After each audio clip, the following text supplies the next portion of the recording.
I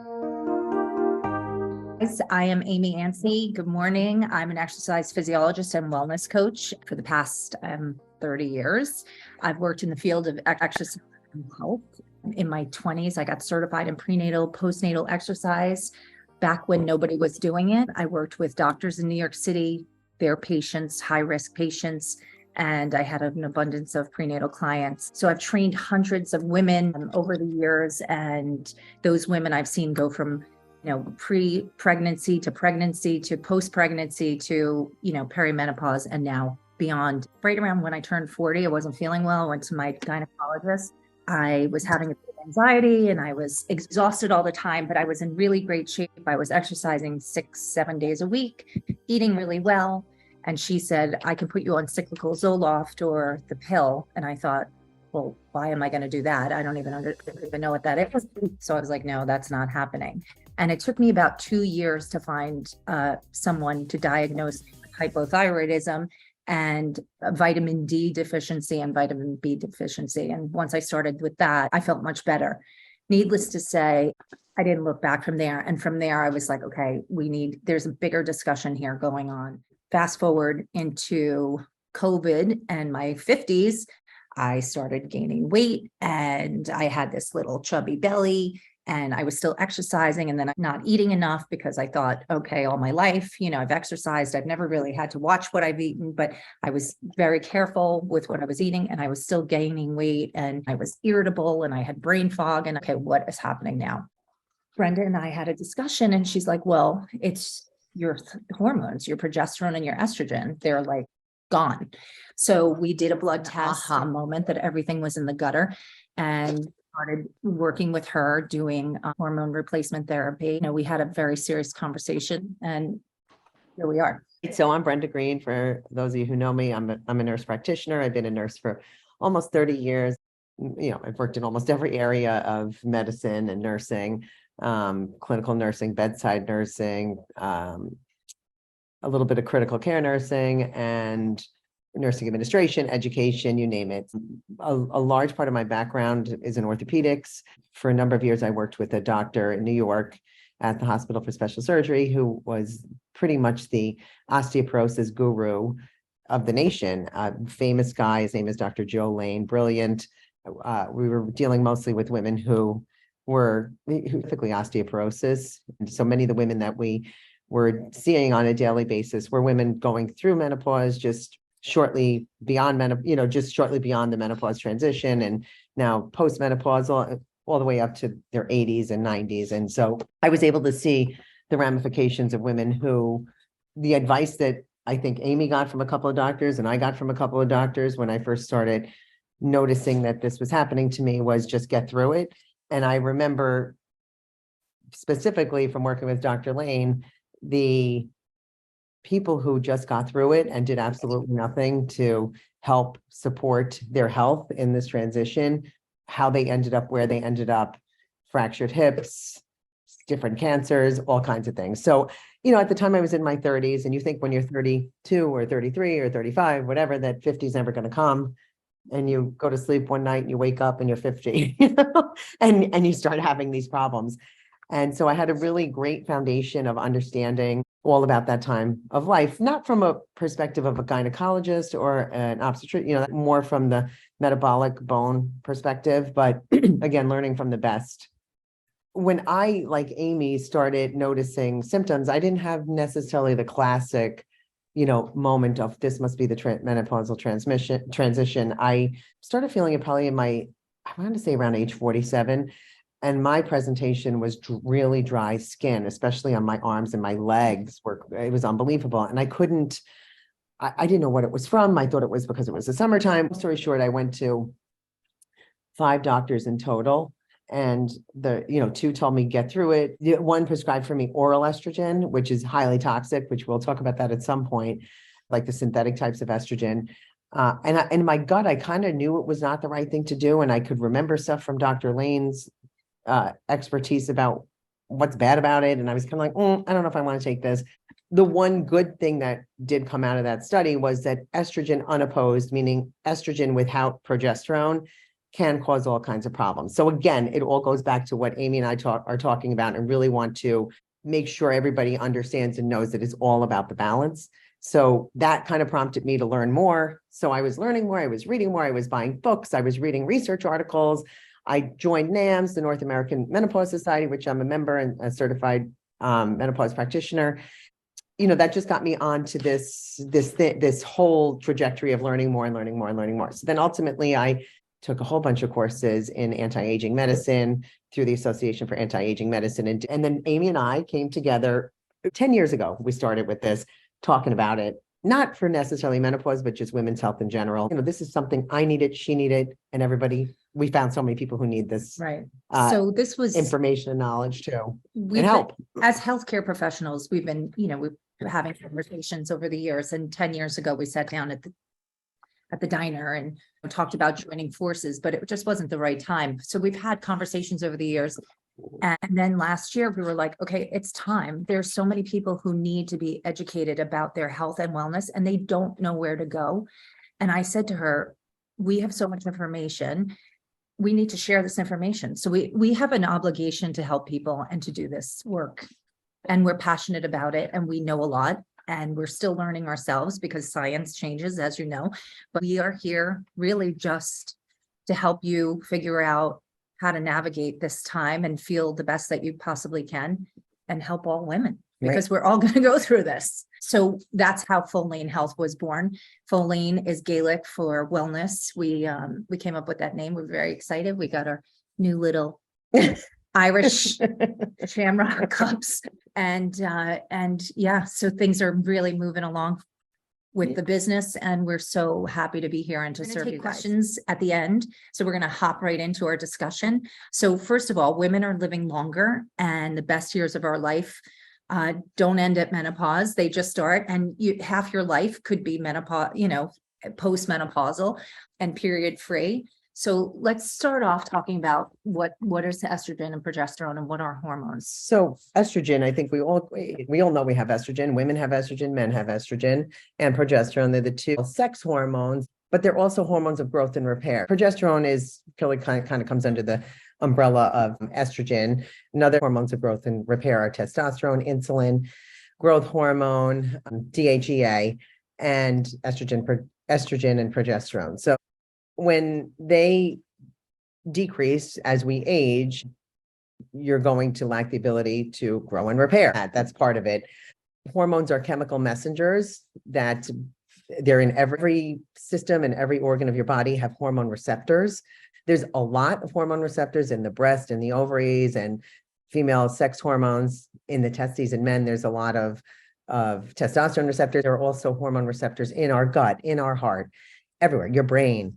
Hormones are these types of chemicals, and they are really powerful messengers, really powerful what they do to your brain function and your mood and all kinds of stuff that we don't think about when it comes to hormones. You think about hormones as, getting your period, I'm hormonally imbalanced, my mood. Estrogen has over 400 bodily functions that estrogen specifically is responsible for.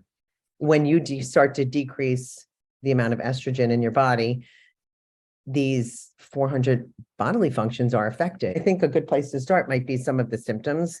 So I have a question. So we have some of the classic symptoms of perimenopause and menopause. Two of the most common being night sweats and hot flashes. So tell us why these things happen to our body. So hot flashes and night sweats, they all happen just because of, as you age, your body, your brain starts being unable to regulate hormone production. As you get closer to menopause, your ovaries start shutting down, and so you're releasing very erratic, variable amounts of estrogen from your ovaries, just because they're starting to shut down because you're reaching the point in life where you're no longer able to bear children. So this is happening. Your hormones are really trying to find their way, bouncing up and down. This is why that happens. And until you get through the transition where your hormones are more or less stabilized, you're going to have that feeling. They call those vasomotor symptoms.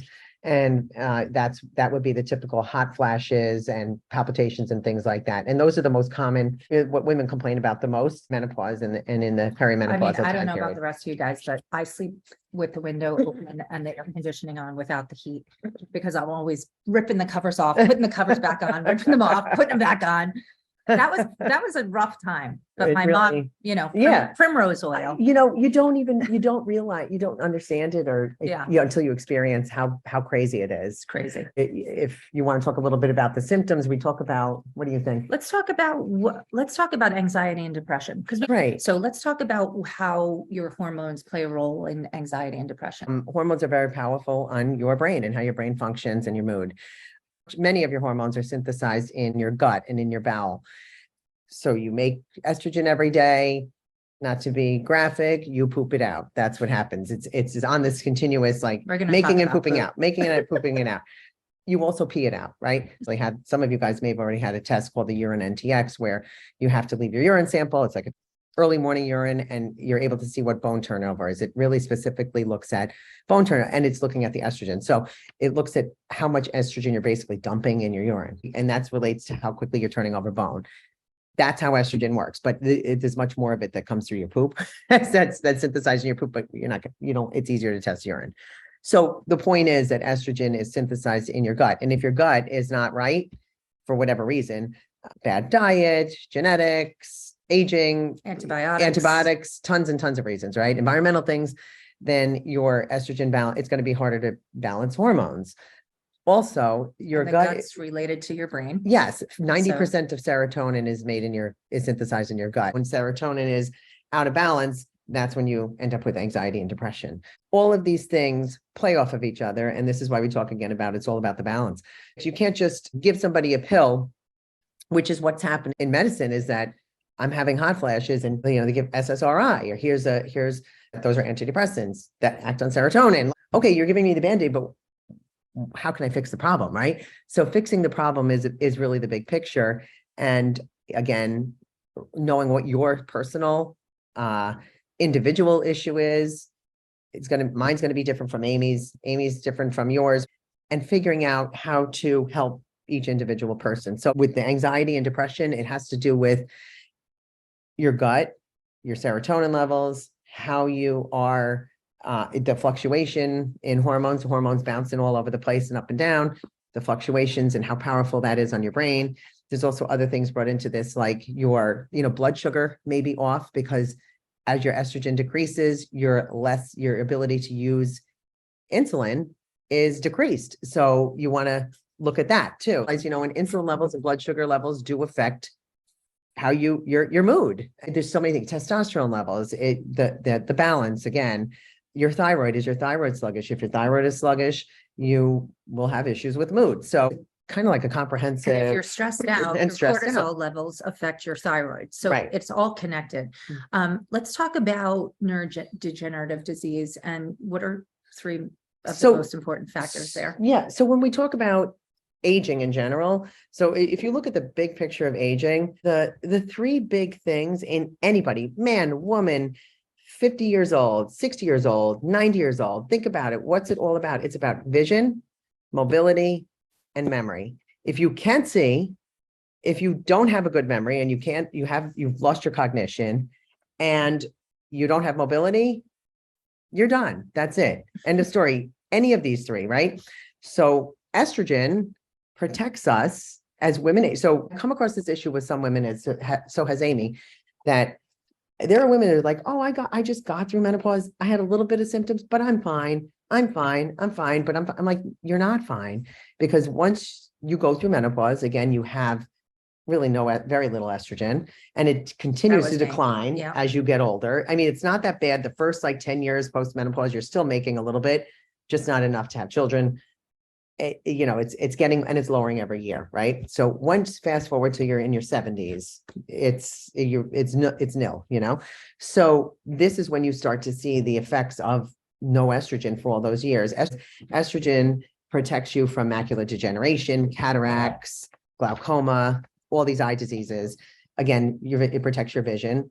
Estrogen also protects, women who have a much higher incidence of Alzheimer's disease. It's completely supported in the literature that a decline in, it's not the only factor with Alzheimer's disease, but it is one big factor in Alzheimer's disease, is that the lack of estrogen leads to higher risk of developing Alzheimer's disease and Parkinson's. So two neurodegenerative diseases that affect so many people in old age. And mobility, we know with 100%, I mean, there are thousands of articles and bazillions of, studies that support that estrogen, you need it for your bone health. You know that women get women and men, you live long enough, you get osteoporosis, right? Your bone's thin and you end up with fractures. And if you're 80 years old plus, the mortality rate for surviving 1 year after a hip fracture the mortality rate's like 75%. So you don't want these things to happen to you, right? You can't live forever, but you want to live. It's about quality of life. So if somebody doesn't really have a lot of symptoms, I mean, you think lucky them, but there's all these underlying things happening underneath. How would they address, like, what would they do to go about that? So they would have a blood test or whatever to check their hormone levels. Well, Yeah? I think so I mentioned it briefly before, is that I think having the knowledge and knowing that there's no woman who goes through menopause who their physiology in terms of their risks for hundreds of diseases is the same as it was pre-menopause. It's just not true. It's just like, that is what, if you're a fortunate enough woman to go through menopause with no symptoms, you still have you're still going to face the consequences of having no estrogen, whether you had symptoms or not. The campaign for breast cancer awareness and pink ribbons and all that wonderful stuff. One thing you need to do is get a nice relationship with a good cardiologist. And from the age of about 50, or when you start transitioning, you need to just take charge of that. See a cardiologist once a year, get a baseline, know your cholesterol, know your triglycerides, know your LDL versus HDL, your particle size, all that kind of stuff. You need to know that. You need to get an EKG. You need to do a calcium score that measures the amount of plaque in your arteries, what we recommend, and that we know is really vitally important for your health, because we know that women die of heart disease. It's the number one killer of women. So by far. With that being said, because we don't have that much time left, and I'm sure people have a lot of questions, but there's differences of things on the market, right? Let's talk about real quick about the different types of estrogen, number one. Okay. And how you should be taking it orally or a cream or a patch. Okay. And then also just kind of touch on natural herbs that are good for menopausal symptoms, but quick. Okay. So there is, we talked about the balance of estrogen, progesterone. The first hormone really to decline as you go through the changes is progesterone. The first thing that starts falling, and it starts happening in your 30s. So you want to know where you're at with that. Estrogen is not all the same. There are 3 types of estrogen: estriol, estradiol, and estrone. Estradiol is the most abundant form of estrogen that women have prior to menopause. It's the one where you talk about the 400 bodily functions. That's estradiol. That's the one that protects you from macular degeneration, protects your heart, protects your blood vessels, maintains your blood pressure so that you don't get hypertensive, helps keep your cholesterol low. So estradiol is the one that dramatically decreases as you go through menopause. Estriol is the type of estrogen that is made only really when you're pregnant and from the placenta, and it's made also in the adrenal glands, very small amounts. It's a very weak form of estrogen. However, there's evidence to support that it actually protects you from breast cancer. And so I always describe estriol as the estrogen that is produced when it's the one that's produced when you're pregnant, and it's what's responsible for giving women that pregnancy glow when your skin is really good and the coloring is great and all that. That's from estriol. The third type of estrogen is called estrone, and that's the villain. That's the real villain. Estrogen decreases as women go through menopause. The balance of estriol, estradiol, and estrone changes, and you become more dominant in the estrogen known as estrone. Estrone is the estrogen of storage. It's what's stored in your fat cells, which is really why obesity is a risk factor for breast cancer, because you're storing more of this bad estrogen. That is the bad estrogen, estrone. You want very little of that. That is not, you want so what happens with women going through menopause is that the amount of estrone increases while you really have no estriol and your estradiol continues to decrease over the years. Your estrone level increases. Although the total amount of estrogen may be declined and decreased, the percentages of each of these change. And so you really want to understand that, and you want to rebalance that so that the ratios are healthier. Is it better to take estrogen through a pill form or a cream? Okay. Or how does that work? So I'm going to talk about this in detail when we talk about the Women's Health Initiative, Okay, fine. but I will touch on this. Any hormone you take, sex hormone you take, whether it's estrogen, well, I won't say progesterone, but mostly estrogen and testosterone that you take orally is usually it is toxic. The oral form of estrogen is called, you can get bioidentical estrogen as a pill. I recommend against taking it because it has to pass through your liver twice and it can cause problems with your liver and all this other stuff. However, the other big villain is everybody has heard about the synthetic estrogens, the oral estrogens. Premarin is the one that's really the biggie. Mare's urine. Yes. So Premarin, it's in the name. It's spelled Premarin. Pre means pregnant.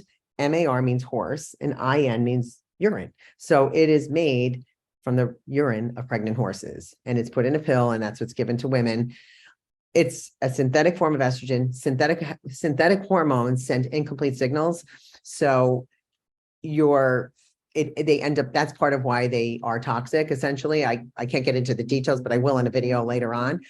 Bottom line is it's not a good option. Whereas women have 3 types of estrogen. We have 3 types of estrogen. Horses have over 50 types of estrogen. 50% of the estrogens that are in Premarin are estrone. They turn into estrone. So that's part of the reason why there were so many bad results with the Women's Health Initiative study, because they were looking specifically at Premarin and synthetic estrogens, not natural bioidentical estrogens. So that's kind of it in a nutshell. Bad, toxic, stay away from that. Bad. Yeah. Okay. So metabolizing estrogen in a safe manner, Right. So maybe a little bit. Yeah, I'll tell you very quick. And then we'll wrap it up. We'll talk a little bit. We're going to post a whole video on methylation, because methylation is a little complicated. It's a whole way in which it contributes to how you metabolize estrogen. I don't want to talk really about that now, but I'll give you like the basics of, like, as I talked about before, you metabolize and synthesize estrogen in your gut, right? That's how you're metabolizing it in your bowel. You can actually test to see how a woman is metabolizing estrogen. So this has to do with genetics, environment, diet, your gut health. There's so many factors related to how women metabolize estrogen. And we know that there are healthy ways to metabolize estrogen and unhealthy ways to metabolize estrogen, different pathways. So if you're metabolizing estrogen down the toxic pathway, so to speak, that's like, again, there's like one villain in estrogen metabolism and how you're metabolizing. That's putting you at risk also for breast cancer and endometrial cancer and things like that. So really breast cancer. So you want to know how somebody is metabolizing estrogen. How you metabolize estrogen also changes once you go through the transition of menopause. So that's another reason why, as you age, you have a higher risk of developing breast cancer. It has to do with the way in which your body metabolizes estrogen, and it has to do with your gut changes and things like that. There's so many factors involved in it, but there are things, very simple things that you can do to augment how you metabolize estrogen. So I think, like, I'll give you 2 simple tips. I think like a big take home, I was saying, Amy, what are the big 2 take homes I could say to all of you, whether you decide, number 1, I would never want anybody to go on hormones or do any of this stuff if you didn't want to do it. Number 2, most important thing is you need to keep on top of your health with all those great things like mammograms and colonoscopies, but you also have to see a cardiologist and get exercise, diet, all those things. But you need to see a cardiologist, baseline, end of story. Yes. And for every woman, I don't care who you are, even for younger women too, certain supplements, DIM, diindole methane, that is a supplement, DIM, DIM, found in all the leafy green cruciferous vegetables that promote better estrogen metabolism. And then some things like Kudzo is also very good. We're going to put up a whole protocol for everybody. this is a great company. Everybody needs to order it. DIM by Thorne, Thorne. You can use whatever you really want, but that's a very good, good brand. I'm We'll not put that on promoting the them, but we'll website put it on the too. website. Anyway, so understanding estrogen metabolism is part of the whole big picture with this. All right, so a couple of things before we take questions. February 1st, we're going to do another live link between hormones and heart health. Okay, so it's February 1st. If you guys can want to tune in. Otherwise, we are going to record it and we're going to put it on our new YouTube channel called the Hormone Hub. So we'll be at the Hot Flash headquarters. Hold on. Whoa. Hello, Hot Flash headquarters on Wednesday, and you can join us for our discussion on hormones and heart health. If you would like to have a 15-minute consultation, you can go to our website, follainehealth.com, and sign up for a consultation, and we'll be happy to answer any questions. We have offices in Westchester and New York City right now. We also do telehealth visits, so you can contact us, and we are very, very happy to meet with you.